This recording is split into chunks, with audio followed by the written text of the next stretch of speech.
what happened, there is alarm here because you didn't pay for your goods. The tag is still on your goods. So when some person, they didn't pay for the goods, they try to take it, there will be alarm on the antenna.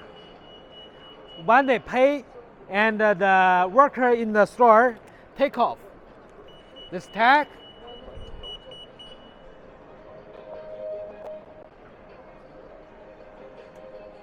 there will be no alarm. This is the EAS system, also anti-safety system. And what's the innovation on the latest device? We add the big LCD screen on the device. So the store can show some advertisement, picture or videos. So it's a very fashion device.